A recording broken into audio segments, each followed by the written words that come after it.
à titre pro, je suis consultant expérience client à la Poste, c'est-à-dire que j'aide les bureaux de poste à réfléchir aux meilleures modalités d'accueil des clients qui veulent encore venir nous voir. Euh, et je travaille essentiellement avec les équipes bureaux, les guichets et leurs responsables. Pour ça, j'utilise essentiellement de l'humain et puis des petits trucs sympathiques autour effectivement du digital. Bon. Et à titre perso, je suis très branché réseaux sociaux, plus spécifiquement Twitter, mais pas mal LinkedIn aussi, et je m'intéresse à tout ce qui est digital, toutes les tendances, et évidemment, au cœur de ça, il y a les tendances digitales, le marketing, etc., etc. J'en profite pour glisser un peu de pub. Vous pouvez me retrouver donc sur Twitter avec Micha Guérin, @Micha Guérin, via aussi un petit groupe que vous connaissez peut-être qui s'appelle le I4 Emploi, qui aide les gens à trouver du boulot via les réseaux. Et puis d'autres trucs de ci, de là, voilà. Je m'arrête là rapidement. Alors moi, pour ma part, je suis Johan Barthé, donc le responsable marketing de la société Vocasa. Alors Vocasa, qui on est? Vocasa est un éditeur de solutions d'enquête. On a plus de 12 ans, même 13 ans d'expérience aujourd'hui. On a plus de 1000 clients, que ce soit dans le B2C comme dans le B2B. Et on fait partie d'un groupe qui s'appelle Winsoft, qui nous assure une présence donc sur Paris, sur Lyon, sur Grenoble, sur Avignon, là où je vous parle en ce moment, mais aussi à l'international. Alors très rapidement, parce que ce n'est pas le sujet du jour, nos offres, quelles sont-elles? On a 3 grandes offres. Chez Vocasa, on a une offre logicielle qui vous permet d'être autonome pour réaliser vos enquêtes de manière professionnelle. On a une offre clé en main qui là, Vocasa gère complètement un projet pour vous. Et ensuite, on a l'offre enquête automatisée où là, vous pourrez envoyer directement les enquêtes à vos clients directement après interaction avec lui. Donc c'était très rapide, c'était pas le sujet du jour. Il y a des problèmes de connexion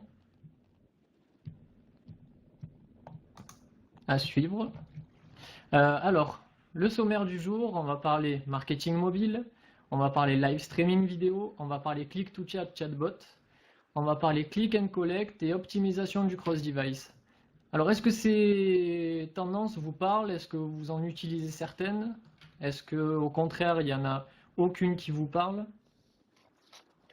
Ou certaines, ou c'est vraiment pas toutes? D'accord. Très bien. Bah, écoutez, on va voir ça en détail. On vient de lancer notre chatbot sur Facebook. Ah, très bien.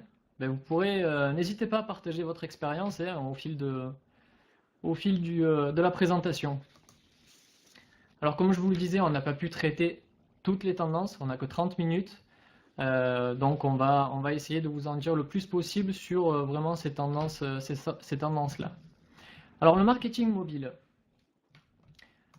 Le marketing mobile, c'est quoi? Ça regroupe l'ensemble des techniques marketing basées sur l'utilisation des terminaux mobiles, donc principalement le smartphone. Alors voici quelques chiffres. Il faut savoir que plus de 80% de la population sont des internautes. Plus de 72 millions de téléphones portables sont activés, c'est-à-dire plus d'un téléphone par personne. Les internautes passent en moyenne plus de 4 heures par jour sur Internet et les mobinautes surfent en moyenne 58 minutes par jour. J'ai juste une question pour vous très simple. À quel moment de la journée n'avez-vous pas votre smartphone dans la main, dans la poche? Perso, moi, c'est quand je Jamais. dors. La nuit. Ben, je pense qu'on est pas mal dans cette situation. Je Moi, le précise, premier, j'ai toujours mon téléphone avec moi. ouais, j'ai vu qu'il y avait sous la douche pour certains. Il y a certains smartphones qui sont totalement, qui peuvent aller dans l'eau, hein, donc pas de souci. Et vous avez aussi des petits devices qui permettent de connecter, notamment quand on veut écouter de la musique, le smartphone en Wi-Fi sous la douche. Donc même là, on peut Ouais. consommer. Toujours plus, on va dire. Lequel de mes il travail perso? Voilà, ça rejoint un peu ce que je disais, Corinne, c'est plus d'un téléphone par personne, avec le professionnel, le personnel, etc. Donc on voit qu'on est constamment, avec notre smartphone, on est constamment en ligne, on est constamment sur Internet, Nos téléphones aujourd'hui sont reliés à notre boîte mail. On va regarder des vidéos, on s'en sert pour travailler. Donc on voit ici qu'on est constamment avec nos smartphones. C'est l'extension de mon cerveau. Exactement, je pense on est pas mal comme ça. Un jour, on les aura greffés à la main, je pense. Alors j'ai quelques questions pour vous. On va parler SMS marketing. Le taux de lecture, selon vous, il est de combien en pourcentage? Est-ce que vous avez une idée? 80%, presque, 70, un peu plus, 90, un peu plus, 95, exactement Emmanuel. On est aux alentours de 95% en taux de lecture. Donc on voit que c'est énorme. Pour comparer à l'email par exemple, où là on est à 30 voire 40%. Donc on voit qu'il y a un réel intérêt à optimiser son marketing mobile pour contacter ses clients et ses prospects via le SMS marketing par exemple. Il faut savoir aussi que 68% des Français sont prêts à recevoir des offres sur leur smartphone. Donc on voit qu'on avait peur au début de cet outil pour... Voilà. C'est tellement intrusif, je trouve, pas vous. Alors c'était une crainte qu'on avait au début, mais on voit que 68% des Français sont prêts à recevoir des offres sur le smartphone. À partir du moment où il y a eu un contact avec la marque et que le client reçoit ensuite un message de cette marque, c'est pas considéré comme intrusif. C'est considéré comme intrusif à partir du moment où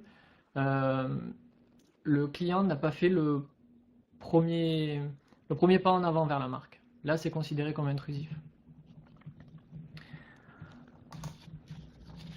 On va passer maintenant au live streaming vidéo. Est-ce que ça vous parle? Est-ce que vous connaissez? Est-ce que vous utilisez le live streaming vidéo?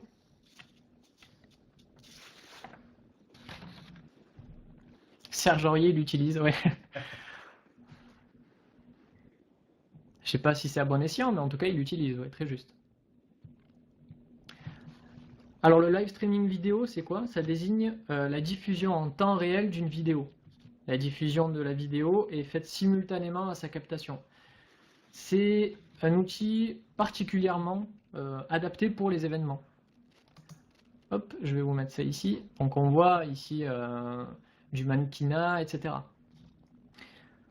Son instantanéité favorise la propagation et donc le marketing viral. C'est un peu l'effet boule de neige. On prend un événement en particulier, on le filme, et c'est l'effet boule de neige qui va faire que vous avez autant de participants à cet événement. De la pertinence pour ma communication, mais j'aimerais beaucoup. Alicia, vous êtes dans quel domaine?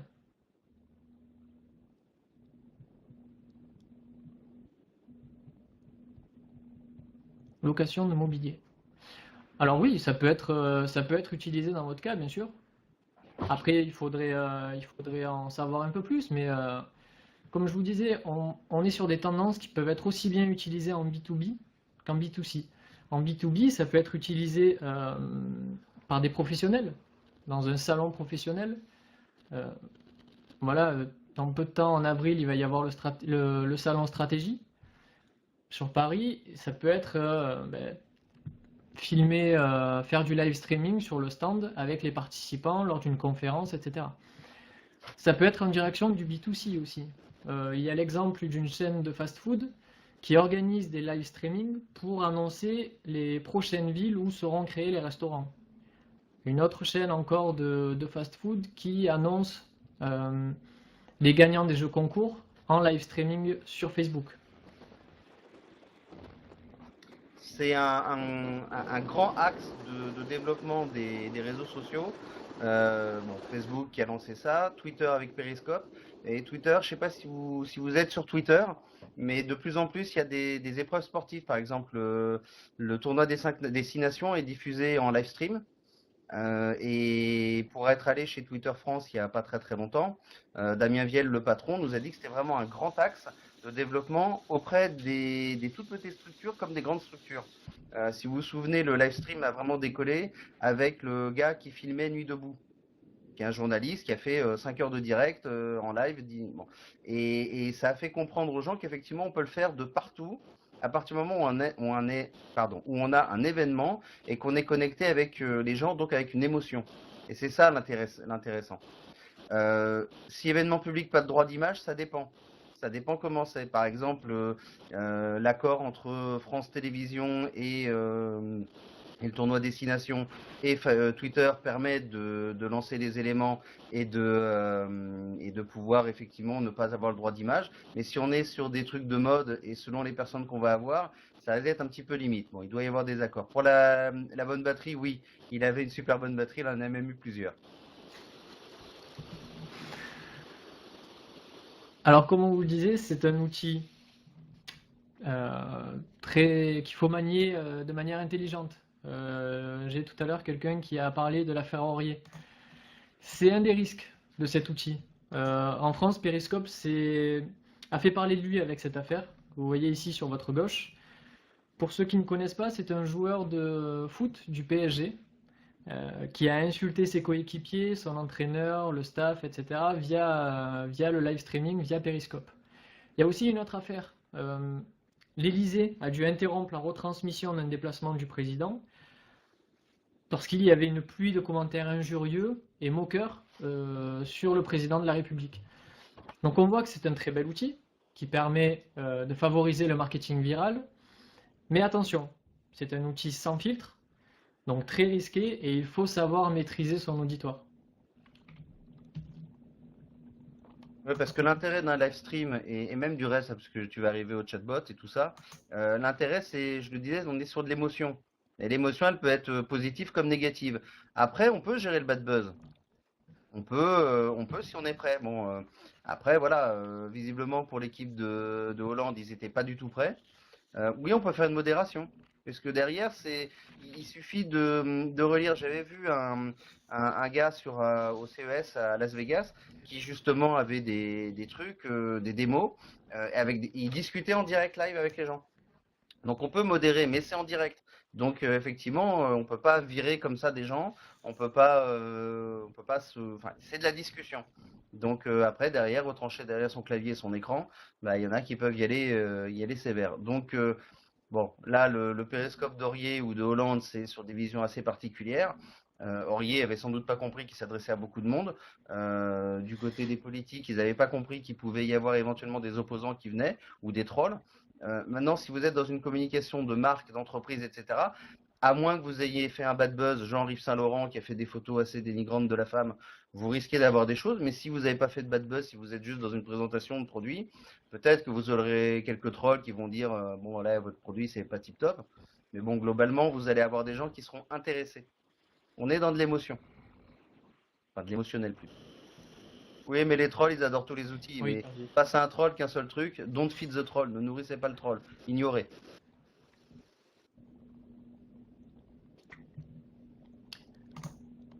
très bien, on va passer maintenant au click to chat, différent du chatbot. Est-ce que vous connaissez ces notions-là? Est-ce que vous connaissez les différences entre click to chat, chatbot? Pas du tout. Alors j'ai une personne qui m'a dit qu'il utilisait depuis peu les chatbots. Chatbot est automatique. Ouais. On va voir ça en détail. Alors le click to chat, c'est quoi? Le click to chat est un support d'aide à la vente proposé aux visiteurs d'un site web et où les visiteurs peuvent communiquer avec un conseiller grâce à un outil de messagerie instantanée. Donc c'est très important de comprendre qu'il y a un conseiller derrière la messagerie instantanée. 73% des clients estiment que les marques pensent plus à générer des ventes qu'à fournir un service client intégré. Ça c'est très important qu'il faut que vous ayez en compte pour mettre en place un outil click to chat ou autre. C'est que les clients estiment que vous préférez faire du chiffre que de leur fournir un service client intégré. D'où l'importance d'un click to chat qui permet d'aider vos visiteurs à trouver le bon produit sur votre site, à s'orienter sur votre site, à demander conseil tout simplement aussi à un de vos conseillers en ligne. Voilà, donc on voit que ces 73% peuvent faire pencher la balance pour un click to chat. 87% pensent que les marques n'en font pas assez en termes de relations clients. Ça rejoint un peu les clients qui estiment que les marques pensent plus à faire du chiffre qu'à un service client intégré. Ces 87% pensent que vous n'en faites pas assez en relation client. Or, le click to chat vous permet d'entrer en contact avec l'internaute, de lui proposer un produit spécifique, de répondre à ses questions et donc de favoriser sa relation client, son expérience client et d'améliorer son expérience. Et 64% souhaitent bénéficier d'une assistance en temps réel. J'insiste sur le en temps réel parce que, comme je vous l'ai dit, le click to chat, c'est du réel. Il y a un conseiller derrière qui répond aux questions via l'outil de messagerie instantanée. Il y a un conseiller qui répond. Alors que le chatbot, là, c'est différent. Le chatbot se définit comme un robot logiciel pouvant dialoguer avec un consommateur par le biais d'un service de conversation automatisé. C'est un service automatisé, mais c'est un bot derrière. Là, on n'a plus le conseiller qui vient répondre aux questions, c'est des messages qui sont envoyés de manière automatisée à l'internaute. Alors, il y a des coûts différents, ça dépend de l'utilisation, comme sur le click to chat, ça dépend les options que vous voulez intégrer directement sur le click to chat. Si vous voulez faire du push marketing, si vous voulez avoir des tableaux de bord mensuels, etc., les prix peuvent varier du simple au double, donc c'est plutôt une question difficile à avoir. Mais il y a différents outils, et notamment qui se servent des outils de messaging, Facebook, avec son Messenger, etc. Pour les chatbots, 55% des internautes utilisent au quotidien une application de messaging en 2016. Donc c'est ce que je vous disais, Messenger, WhatsApp. 78% des marques prévoient d'offrir des expériences clients basées sur la réalité virtuelle. Le chatbot, c'est de l'intelligence artificielle. Il n'y a pas de conseiller derrière qui vient répondre à vos questions. C'est de l'IA et donc un bot. Dans le cas d'un site non marchand, ce n'est pas nécessaire. Si, bien sûr. Au lieu de trouver, de donner un produit au client, de répondre à ses besoins sur un produit, ça peut être du service. À la place d'avoir l'appel du client, ça peut très bien être via le chat pour dégager du temps à vos commerciaux. Pour répondre sur le cas du site non marchand, il y a eu une expérience qui a été faite aux États-Unis dans une université où un prof a utilisé un chatbot pour répondre aux facs des étudiants. Donc normalement, il utilisait des humains pour répondre à ça, des stagiaires, des anciens étudiants ou autres. Et là, dans son équipe, il avait une intelligence artificielle. Donc pour le coup, c'est absolument pas un site marchand, mais effectivement, ça dépend de ce que fait le site. L'essentiel, c'est de pouvoir répondre à un besoin de l'utilisateur, que ce soit un client, que ce soit un usager, quel terme horrible, ou que ce soit quelqu'un qui vient voir sur une assoce ou je ne sais quoi. Est-ce que c'est la même chose qu'une fac interactive? Peu ou prou, puisque de toute façon, le chatbot, même si c'est une intelligence artificielle et que c'est pas un être humain, il va répondre à des mots-clés. Il va rechercher des infos dans une base de données.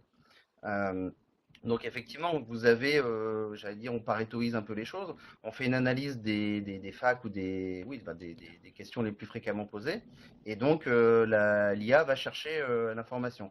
Je voudrais juste revenir sur deux éléments, puisque tu as parlé un peu d'humain aussi. Je vous engage à regarder ce que va faire la Société Générale, qui va installer un service clientèle sur Twitter. C'est les premiers qui vont reverser quasiment tous leurs services clients sur Twitter, accessible de 8h du matin à 19h le soir, avec un être humain derrière, avec un engagement pur et dur de répondre dans la demi-heure qui suit le message de l'internaute, du tweetos. Apple s'y est lancé aussi aux États-Unis. Pour l'instant, c'est les premiers en France, Société Générale, et ça risque d'être assez rock'n'roll en termes de service client et de barres mises assez hautes, parce que derrière, si ça fonctionne bien, la plupart des banques vont être obligées de suivre.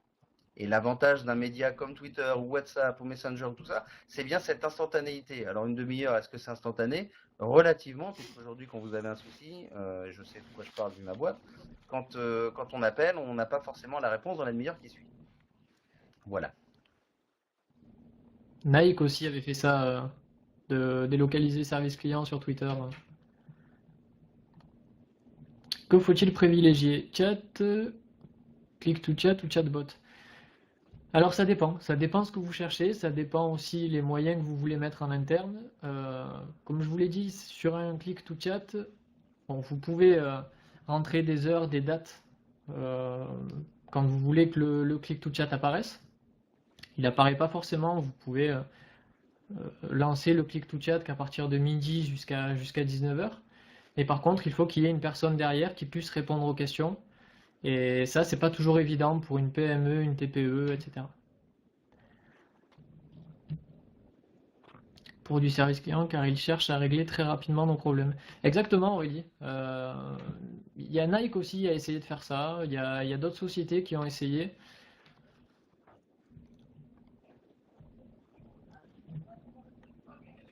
C'est une complémentarité click to chat chatbot humain.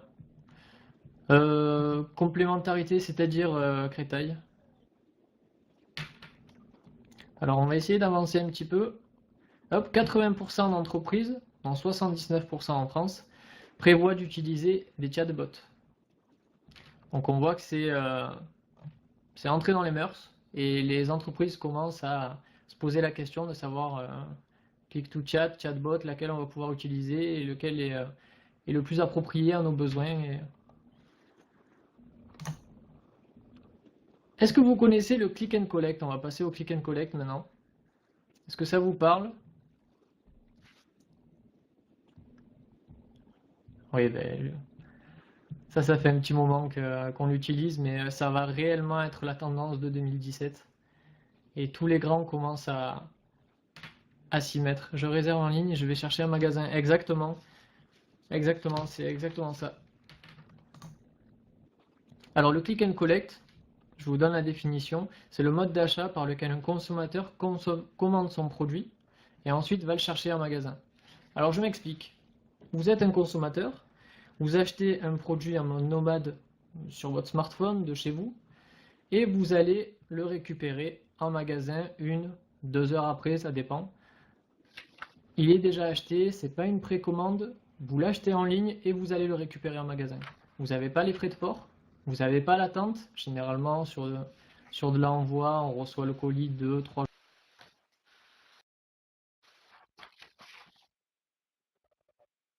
Ah, bah on a perdu Johan.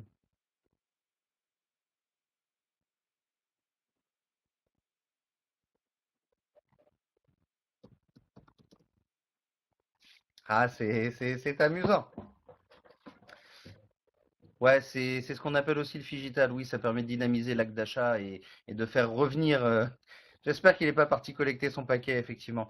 Ça permet effectivement de pouvoir faire, de pouvoir se servir du magasin comme d'une autre plateforme. En fait, on pourrait aller même un peu plus loin, c'est-à-dire que vous êtes sur le net, vous allez regarder quelque chose qui vous intéresse, une fringue, un bouquin. Vous pouvez pas essayer, vous pouvez pas regarder, vous pouvez pas toucher. Vous allez en magasin, vous êtes OK. Et vous revenez chez vous, vous commandez et vous allez chercher. Le magasin reste une plateforme de livraison. Oui, le fait de réserver un magasin et d'essayer avant d'acheter, c'est ça. Euh, je reviens Simon sur le. Non, on n'a pas tout. Enfin, elles n'ont pas toutes un service client via Twitter. Elles ont un service de relation et de réponse à un moment ou à un autre. Mais c'est pas un service client dédié. En gros, pour caricaturer, c'est une série de community managers qui fait remonter l'info au service client. Et après, le service client peut recontacter. C'est ce que j'ai eu par exemple chez Orange, c'est ce que j'ai à la Poste. Mais là, la Société Générale fait vraiment son service client chez Twitter. C'est-à-dire que la logique n'est plus on attend qu'ils nous contactent à un moment ou un autre par tel ou tel biais. On sait que ça va passer par Twitter. Johan, tu es Ça y est, je revenu. suis là. On a eu Ouais. peur. Je sais pas ce qui s'est passé, petit problème technique, rien de grave. Tu étais parti dans un trou noir. Exactement. Tu étais parti Un chercher colis, il vient tout juste d'arriver. Welcome back. Merci Karine. Excusez-moi pour ce petit problème technique. Je te laisse finir, Michael, vas-y. Je t'en prie. Non, mais on était revenu juste par rapport à Simon sur Twitter, sur pourquoi, enfin, sur le fait que les services clients allaient se mettre sur Twitter et c'était pur service client, alors qu'aujourd'hui, c'est plutôt de la relation et un community manager qui fait remonter, enfin une équipe qui fait remonter au service client, donc il y a un délai. Et après, on était revenu sur le click and collect, sur effectivement expliquer que le magasin devenait une plateforme de choix, d'essai, de vérification du produit. Après, on prend le temps de choisir la couleur, j'allais dire, ou le bouquin ou le titre chez soi, et de se faire livrer en fait, en fonction de son lieu de vie ou de travail. Et de voir qu'est-ce qui est le plus pratique entre le magasin, entre des relais, je vais pas oser dire entre la poste et autre chose, mais bon, voilà. Donc effectivement, ça peut aller partout. Et effectivement, ça va jusque dans la restauration, et où là, tu as le click, le collect, la livraison, tous les choix possibles. Merci, Michael. Le click and collect est déjà arrivé dans la restauration, c'est pas mal. Oui. Alors je sais pas encore comment va lancer ce type de service aussi. Pourquoi pas? Euh, Ils le Ils font. le Bon. font. Ils le font, tu peux commander un Oui, c'est McDo vrai, très juste. sur On Internet arrive à la et borne et t'arrives. très juste. Je me demande même si c'est pas valable au McDo Si, d'Avignon. je l'ai fait. Tu vois, je m'en rappelais même plus, mais c'est vrai que je l'ai fait. Voilà, moi j'y vais. C'est vrai, McDo le fait, vous avez l'application, vous commandez directement en ligne, vous avez le code barre directement sur le téléphone, vous arrivez à une borne et on vient vous servir vos McDo. Donc ça se fait déjà. Certains McDo ne sont pas compatibles. Non, c'est les nouveaux. Alors on a la chance à Avignon d'avoir la nouvelle version du McDo, mais ça va arriver. Là, tous les McDo sont en train de faire de gros travaux pour rafraîchir un peu tout ça. Oui. Alors 74% des consommateurs pensent utiliser ou réutiliser ce service. Donc on voit que c'est en plein essor et que ça plaît aussi aux clients. Et 85% souhaitent que ce service se développe. Alors comme on l'a dit, hein, les avantages c'est on fait tranquillement notre shopping à la maison et on va le chercher 1 heure voire 2 heures après. On a le temps pour choisir et on passe devant tout le monde, vais-je dire, à la caisse pour simplement retirer son produit. Alors, est-ce que vous connaissez ce terme, cet acronyme ATAWAD? Est-ce que ça vous parle? Est-ce que vous en avez déjà entendu parler?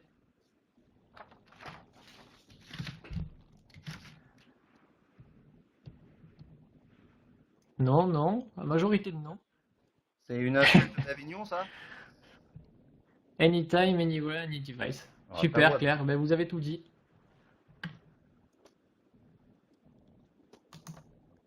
Hop, maintenant on va parler optimisation du cross-device. Je vais vous expliquer le ATAWAD. Ça rejoint l'optimisation du cross-device. Le cross-device définit l'ensemble des comportements d'usage d'Internet et des divers contenus par lesquels le consommateur passe d'un appareil, qu'on appelle un device, à un autre. Il est important aujourd'hui, ce sera l'enjeu aussi pour 2017, de proposer à vos clients ou vos prospects une expérience toujours plus soignée. Si un visiteur vient sur votre site internet de son travail ou de la maison, sur son PC à la maison ou au travail, il faut que dans le transport en commun qu'il prend juste après pour rentrer chez lui ou dans sa voiture, etc., il faut qu'il arrive à retrouver votre site internet et qu'il s'adapte soit à son smartphone, soit à sa tablette. Et il faut que votre présence soit optimisée sur tous les supports. D'où l'optimisation du cross-device et du principe ATAWAD.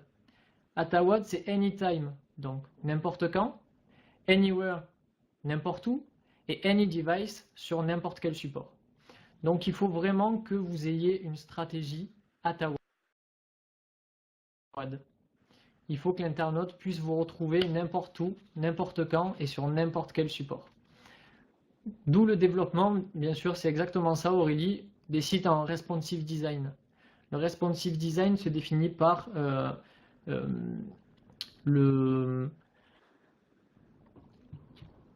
j'en perds mes mots, dis donc. L'adaptabilité, La façon voilà, dont le exactement, site va se mettre l'adaptabilité au automatiquement. support sur lequel le site est visionné. Des exemples de bonnes pratiques. Alors, il faut faire attention sur un site sur un laptop sur un écran d'ordinateur, etc. Vous allez pouvoir avoir des, euh, des choses bien spécifiques, du chat, etc. Par contre, sur le smartphone, vous pouvez retirer certaines fonctionnalités qui ne marcheront pas sur le smartphone. Donc il faut faire attention à ça. Quand on parle de responsive design, il faut faire attention au contenu que l'on met sur son site internet pour pas qu'il soit dérangeant sur le site.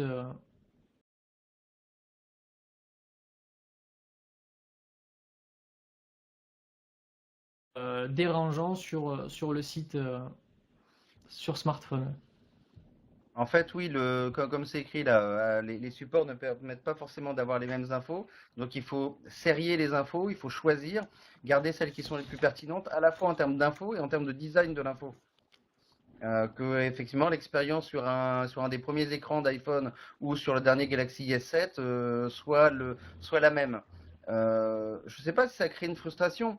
C'est pas la même chose. En fait, l'idée, c'est de pouvoir commencer sa relation avec la marque, avec vous, et de pouvoir la continuer quel que soit le device. Par exemple, vous allez chercher un truc le matin au petit-déj sur les céréales Jordans. Vous allez continuer en allant donc toujours sur votre téléphone, en allant en prenant le bus, le RER, le métro ou je ne sais quoi.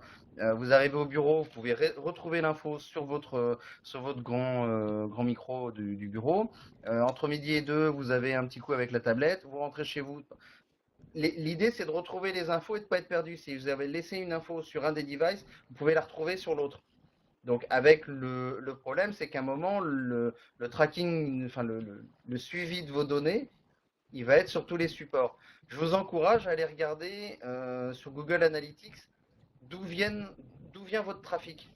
Et normalement, vous pouvez suivre. Il y a quelques temps, je m'occupais d'un site internet et j'avais regardé qui étaient les clients, d'où ils venaient, sur quel support. Est-ce que c'était des mobiles, est-ce que c'était des gens en fixe. Alors c'était en 2012, 2011, 2012, donc c'était un petit peu vieux, mais je pense que la logique n'a pas changé. Et c'était assez frappant de voir la différence d'utilisation, à quel moment on était déjà sur des iPhones ou de l'Android, et à quel moment on était sur le micro, sur le portable normal, enfin sur le micro du bureau. Et on voit vraiment des horaires, et derrière on peut adapter quelque chose, on peut adapter une stratégie de communication. Et je confirme, même Michael, on peut encore aujourd'hui retrouver sur Analytics toutes les infos nécessaires pour savoir où se sont connectés les internautes, à quel moment de la journée et sur quel device. Est-ce que c'est du smartphone? Est-ce que c'est de la tablette? Est-ce que c'est de l'ordinateur fixe? Et à ce moment-là, vous pourrez ajuster votre stratégie et peut-être développer une stratégie plus qu'une autre. À savoir si vos internautes se connectent plus sur smartphone, eh bien, peut-être privilégier le mobile first et que sur PC fixe. Alors quelqu'un mettait, est-ce que ça peut pas créer une frustration chez le consommateur, notamment sur les ventes de sites privés qui permettaient pas de gérer le compte client et renvoyer vers la version ordinateur?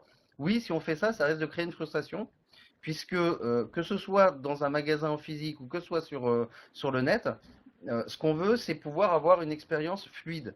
Si on doit rechanger, si on a un moment une porte qui se ferme, si vous allez dans un magasin et que vous avez une belle vitrine et que vous n'avez pas le droit d'y rentrer, et qu'il faut donner à chaque fois un mot de passe pour y rentrer, ça fait c'est un petit peu limite. Et ben c'est pareil, si le téléphone portable vous permet pas de rentrer, vous permet juste de regarder deux trois photos, à ce moment-là vous allez sur Pinterest de la marque ou sur Instagram et basta. Et encore, hein, maintenant même sur Instagram ou Pinterest on peut acheter. Donc bon, effectivement là c'est pas une très bonne expérience hein, s'il y en a qui continuent à jouer comme ça, à mon Alors sens. Hein. Simon, le responsive design fait partie intégrante du concept ATAWAD, de l'acronyme. ATAWAD, comme je vous le disais tout à l'heure, c'est de retrouver une information, que ce soit sur un PC fixe ou un smartphone. Le responsive design permet ça. C'est la technologie qui permet à un site internet de s'adapter directement d'un ordinateur fixe à un smartphone. Donc les deux sont pas... On ne peut pas les dissocier, ils vont ensemble. En fait, je dirais qu'au-delà de responsive design et Atawad, en fait, on est en train on a vu l'ubérisation mais je pense que là, on va arriver à la Tinderisation, puisque de plus en plus d'applis se mettent sur cette idée de faire comme Tinder, c'est-à-dire de swapper ou de scroller les profils. Et là, on va le faire pareil sur. Il y a déjà des trucs de recrutement qui sont sur cette base-là. Je crois qu'il y a un truc de commande de nourriture aussi qui se fait sur le même principe que Tinder. Et que effectivement, on va aller juste à utiliser ses doigts plutôt que d'utiliser les yeux, j'allais dire, pour faire les choix. Et à ce moment-là, on aura juste un petit bouton pour la transaction, deux boutons, un pour payer et un pour dire où est-ce que je veux être livré. Pour faire revenir à ton click and collect. Alors, eh bien, très bien, on a parlé marketing mobile, on a parlé live streaming vidéo, on a parlé click to chat, chatbot, click and collect, optimisation du cross-device. On a parlé d'énormément de notions. L'important maintenant, c'est de maîtriser votre expérience client. Tout ça ramène à votre expérience client. Tout ça va très vite. Vous voyez que tous les changements vont très très vite. L'expérience client bouge beaucoup. Et donc, à l'instant T aujourd'hui, vous pouvez avoir une très bonne expérience client. Mais qui sait, dans 1, 2, 3 mois, l'expérience client peut être catastrophique. Donc il faut vraiment que vous mesuriez votre expérience client, que vous connaissiez la satisfaction de vos clients et de vos prospects et que vous maîtrisiez cette satisfaction. Et pour ça, il faut faire des enquêtes. Alors, jusqu'à aujourd'hui, l'enquête ponctuelle pouvait suffire. Une enquête ponctuelle, c'est une fois l'an, une fois tous les trimestres, etc. Aujourd'hui, avec la multiplication des contacts, que ce soit avec le smartphone, que ce soit avec le PC portable, que ce soit avec la tablette, etc., vous avez une multitude de contacts avec vos clients. Et il faut mesurer. On n'est plus sur de l'enquête ponctuelle, on est sur de l'enquête continue. Il faut, après chaque interaction, que vous connaissiez la satisfaction de votre client ou de votre prospect.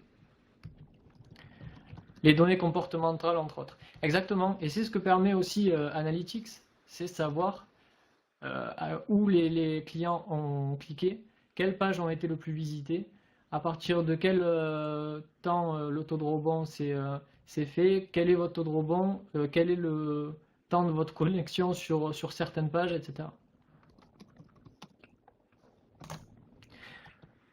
Alors je vous présente maintenant les prochains webinaires qui vont être joués. Donc le prochain c'est le 23 mars à 10h30 avec digitaliser vos entretiens professionnels et annuels pour gagner du temps. Toujours le 23 mars vous aurez du Big Data au Smart Data qui peut être un bon complément pour ce webinaire, comprendre comment collecter toutes ces données et surtout comment les utiliser, comment les traiter. Et découvrez les enquêtes de satisfaction qui jalonnent votre parcours client. Et le 30 mars, comment réaliser vos enquêtes clients en point de vente sans avoir les données de vos contacts. Donc là, ça va être des tablettes, etc. Et vous découvrirez plus en détail le 30 mars. Écoutez, je vous remercie. Merci pour votre attention, surtout pour votre participation. C'est toujours un plaisir. Et puis n'hésitez pas à poser vos questions si vous avez encore des questions. On a essayé d'y répondre au fur et à mesure. Et puis n'hésitez pas à vous abonner à notre chaîne Webikeo. On va lancer un tout nouveau planning d'ici peu. Donc restez informés et des nouvelles thématiques. Merci à vous. Merci en tout cas.